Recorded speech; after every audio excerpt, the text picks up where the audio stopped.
Today on MuscleCar, Altered Ego's back end gets toughened up. We'll give you an update on the Goldberg Superbird, and Rick tricks out one hellacious helmet.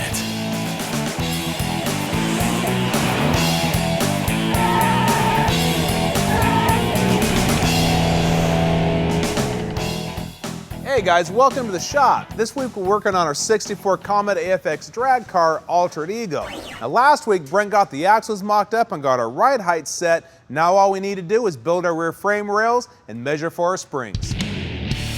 After we blew the Comet apart, we got the rear end moved up 16 inches.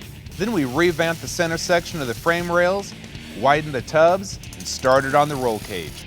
We dropped in the mock-up engine and saw the real thing turn 491 horses on the dyno. These frame rails are in the right position, but they're coming up a little short, so that means we got to stretch them out.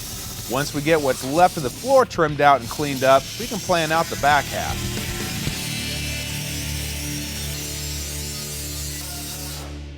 Hey man, guess you got a game plan? Yeah, I think so. We're going to take our 2x3, come out here. We're going to put a pie cut in it to let it bend back so we can go straight back. We're going to take us another piece right here, go across the back, and then we're just going to take some pieces right here, tie it into the back. Thought about even just bolting it right here. So actually save all of this sheet metal here? Yeah, all this will be just untouched pretty much. We're just going to have two pieces come back, catch it right here. So it's its own frame.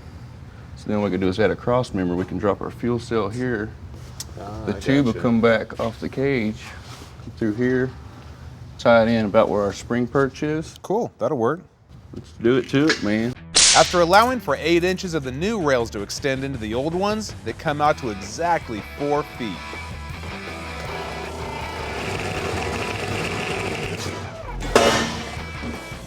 In order to keep the frame rails parallel, I'm making an 1/8 inch pie cut so I can get the right bend.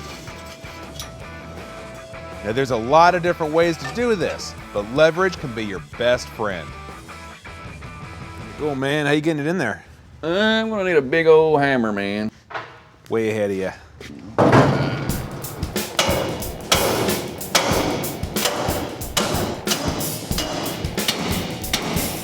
Once the rails are in place, Brent needs to check to make sure it's square.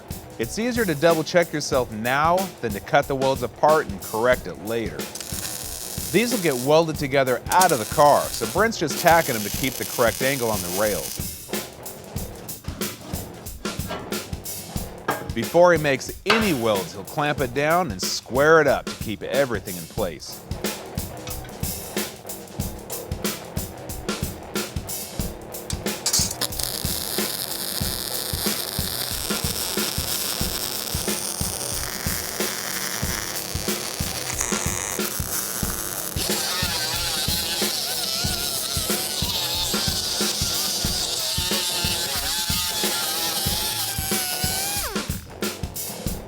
These plates, well, they're not just there for looks. They'll help strengthen the entire rear structure.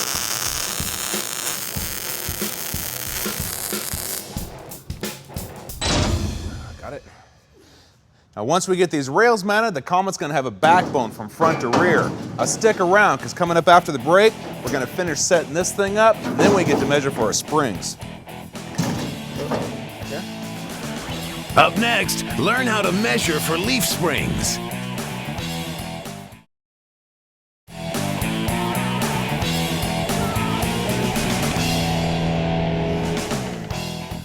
Hey, welcome back. We got our rails welded in and we double checked the location of our front and rear axles. Now back in the day, AFX cars used parallel leaf springs front and rear. Well, to keep Altered Ego true to its heritage, we're going to use the same setup. Now if you've never set up leaf springs before, well, it's a little more complicated than you might think, but it all starts off with a basic set of measurements. Ready to go? Let's do it. We know a typical length for rear springs is 55 inches.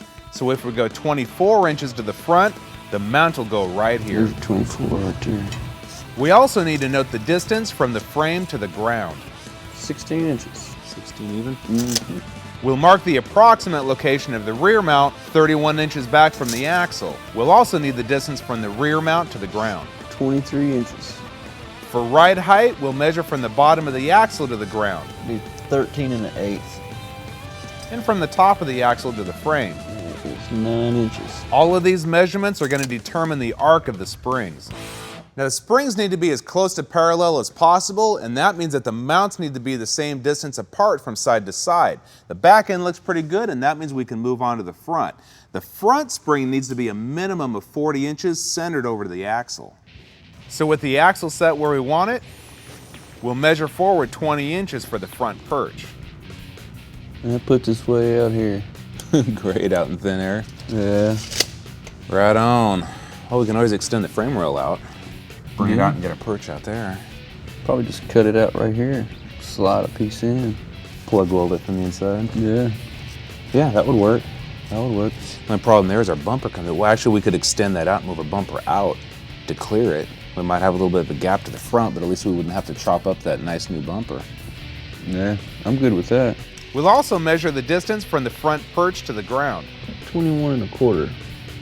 Measuring 20 inches back from the axle, the rear mount will be right here, which looks pretty good. And we'll note the distance from the mount to the ground. 17 1/4. For ride height, we'll measure from the bottom of the axle to the floor 8 3/8. and the top of the axle to the frame. 10 1/4. Now with these in hand, I can call the manufacturer and get the springs on order. Now we're going to wait to make any mounts until we actually have the springs here, because since these are being built from scratch, we don't know what the final dimensions are going to be until we actually have them. Now don't go anywhere, because later on in the show, I'll show you a project that'll make you want to put down your wrench and pick up an airbrush. After the break, find out how the Goldberg Superbird, built as a tribute to Richard Petty, could end up in your garage.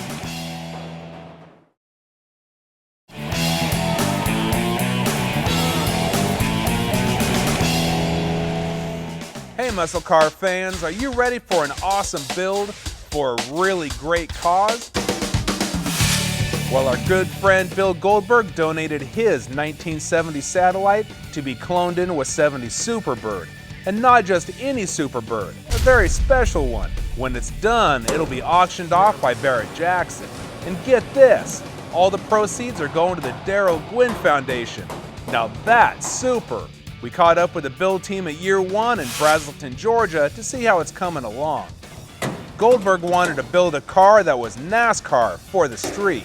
When it's finished, this Superbird is going to be a faithful homage to Richard Petty's race car, with some modern muscle and engineering thrown in. We ended up doing quite a bit of research into the early NASCARs and what they had to modify to get them to handle and sit like they did. Found out that they mini-tubbed the cars, they raised the transmission tunnels, C-notched the frame to get them to sit down. We're trying to stay true to what the early cars were like.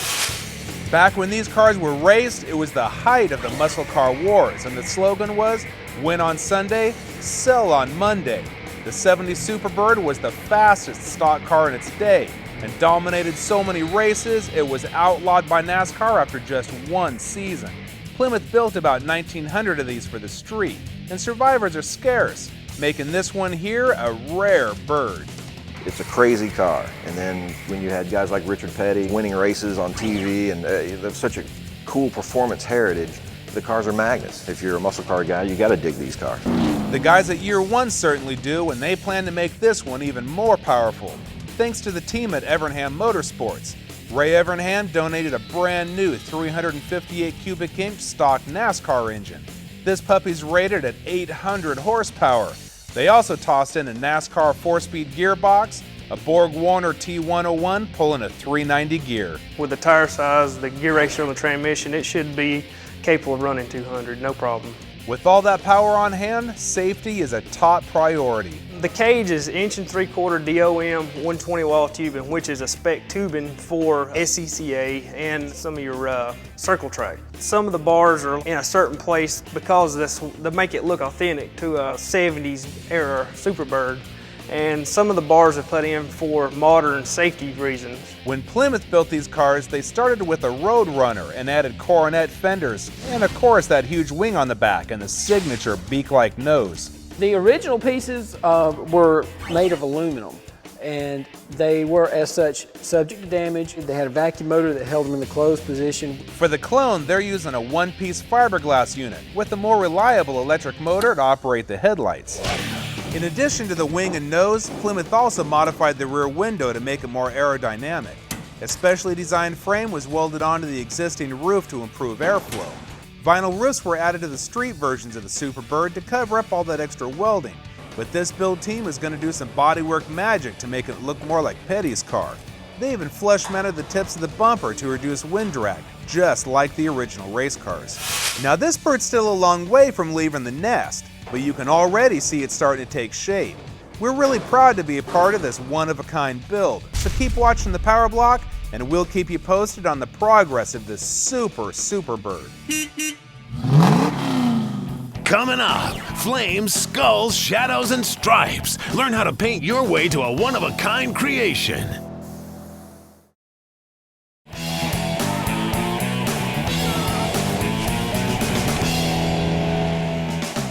Hey, welcome back. We're showing you guys a lot of complete paint jobs here in the show, but if you're just starting out and looking for something a little less ambitious, there's a lot of options. I've used a single body panel, a scrap piece of metal, even toilet seats. They're all great ways to practice before you tackle a whole car.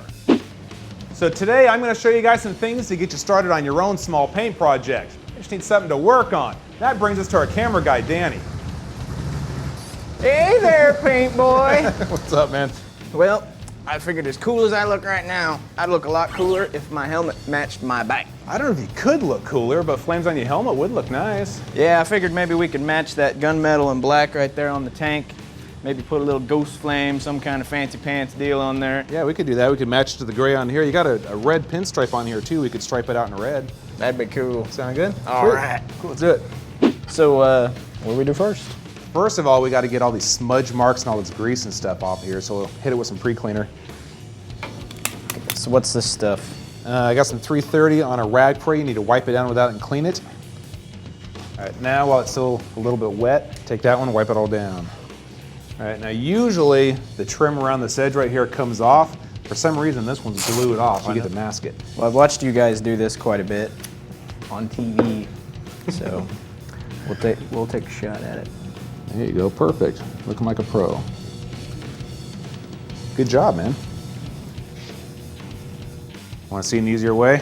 I'll take what you got. Well, you can do it the way you're having at it here and bring it all the way out to that edge. So what I usually do is put the tape to the inside, like that, and then bring this up to a little point and leave it. That way there's no paint on there, so it's not going to chip off when you snap your visor on. I like take a couple fingers like that, set it down, and that way now you've got basically a curved sanding board, like your fingers, lay it down like that, and then work it off like that, and just pull it away and check every once in a while. Don't ever use your fingertips like that. Like that. All right, here we go. Like an old pro. And now give her a good rub down, check for any shiny spots.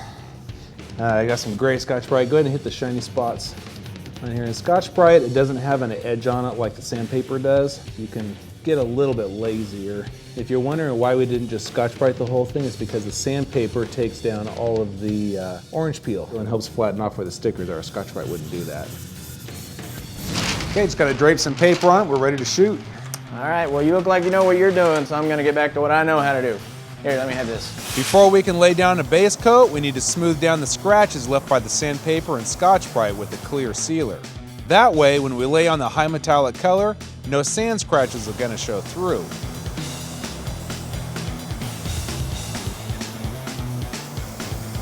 Well, first thing I need to do is get my tape and lay it down over the top and get a center line. 1/8 inch fine line tape is the most common for graphics, but 1/16 inch, well, it works better on helmets because the designs are usually so tight. Now this is where my artistic side comes into play. I'm not working from a rendering or a picture, it's all in my head. I know what I want it to look like, and from years of practice, my hands, well, they just know where to go. The areas where the flames overlap, they need to be cut out. I'll redefine these edges later with shadowing and pinstripe. The next step is covering the parts that need to stay gray.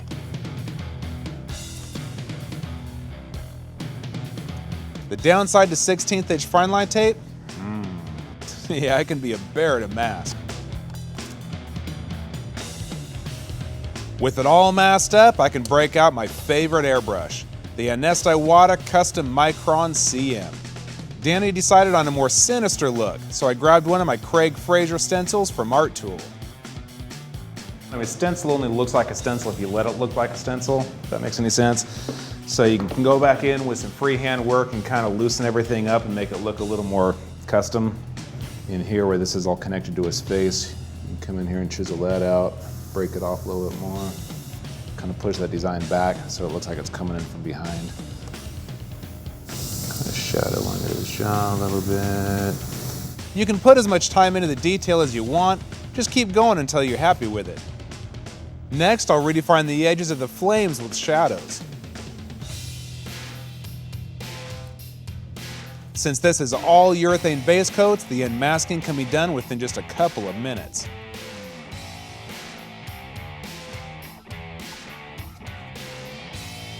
Pinstripes are next. I'm using a urethane so it can be cleared over.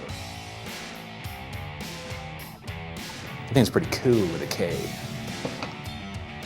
Now this is why I left an open area down the center of the helmet. A little freehand love. And last comes a coat of clear to protect all my hard work.